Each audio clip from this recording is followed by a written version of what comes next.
The King might have just gotten a big Scottish celebration, but His Majesty may well need some serious cheering up this weekend.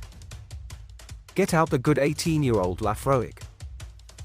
Someone find that favorite Bart cassette that King Charles likes to play on his tape deck. Maybe, just maybe, Queen Camilla is considering buying her husband a new watercolor set that he can take out for a long contemplative session in some remote dell. Because His Majesty is having a bit of a rotten, no good, very bad week and could do with some serious cheering up. Oh sure, the crowds turned out in Edinburgh on Wednesday to line the Royal Mile as he received the honours of Scotland, aka a tartan-like coronation of sorts. As always, smash the like button and subscribe to this channel, this way you won't miss our next video in this same channel. An added bonus, there was only a handful of fluoro-clad Republicans who turned up to slightly sour the pip-pip, pro-regal mood. The sun came out, Her Majesty managed to find her Order of the Thistle cape in her suitcases under the collection of Lord Peter Wimsey novels she had packed, and the King even got presented with a new sword of state so ornate it looked like it had been nicked from a Game of Thrones reboot.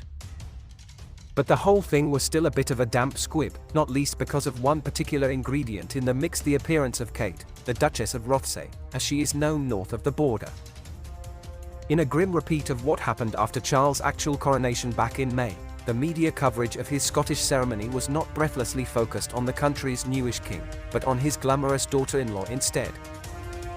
The day after the Edinburgh ceremony, of the 9 major national newspapers in the UK, only one actually had a photo of His Majesty on the front page, and then it was a group shot featuring him with the Queen, Kate and William, the Duke of Rothesay. Remember to subscribe to this channel and turn on the notification bell, this way you will be notified when next we drop a report video in this same channel. Even after waiting more than 50 years to get the top job, Charles isn't even getting his spotlight moment. In case anyone is counting, Kate, meanwhile done up in a saltire blue Catherine Walker coat and a strangely shiny Philip Tracy hat, managed to enjoy pole position on 2 front pages. Even on what was meant to be an important day for the King, His Majesty is still being eclipsed by the Duchess. Uh-oh, spaghetti-o. The last year has seen not only Charles and Camilla come to grips with their new titles and roles, with Her Majesty learning that the scepter of state is a handy way to change the channel while lying prone on a sofa, but the same is true for William and Kate too. Freshly made the Prince and Princess of Wales only a day after Her late Majesty's passing, a title bump that was entirely at His Majesty's discretion and choosing, the couple has also leveled up in the royal game since then. They are not only that much closer to the throne themselves, but their elevation has seen their stature and their star get that much shinier and bigger. And this is all a dangerous business for William and Kate, because if there is one rule in the Royal Fight Club, it is never outshine and outdazzle the numero uno. Le capo di tutti cap. The bloke who can order a pre-dawn 42-gun salute in the Clarence House back garden to irritate his Russian oligarch neighbors. Charles stands with Ukraine. Remember to subscribe to this channel and turn on the notification bell, this way you will be notified when next we drop a report video in this same channel.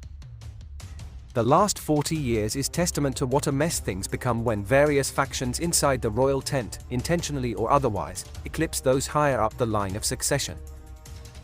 Charles famously grumbled when his Disney princess wife Diana attracted adoring crowds by the tens of thousands while he moped about in his beige safari suit. Come the 90s and the Wales' separation, things devolved such that the couple seemed locked in a permanent death match for the public's hearts and minds. Then the aughties rolled around and still Charles did not get a real go at being the star, what with Princes William and Harry turning out to be serious bits of all right who fell out of Mayfair nightclubs and got themselves photogenic girlfriends. The last 12 years of the union of William and the world's most famous part-time accessories buyer has only seen their star glow brighter and brighter. For Charles' entire life, there has always been someone in his family more interesting, more glamorous, more photogenic, or better able to sell newspapers than himself. As always, smash the like button and subscribe to this channel, this way you won't miss our next video in this same channel.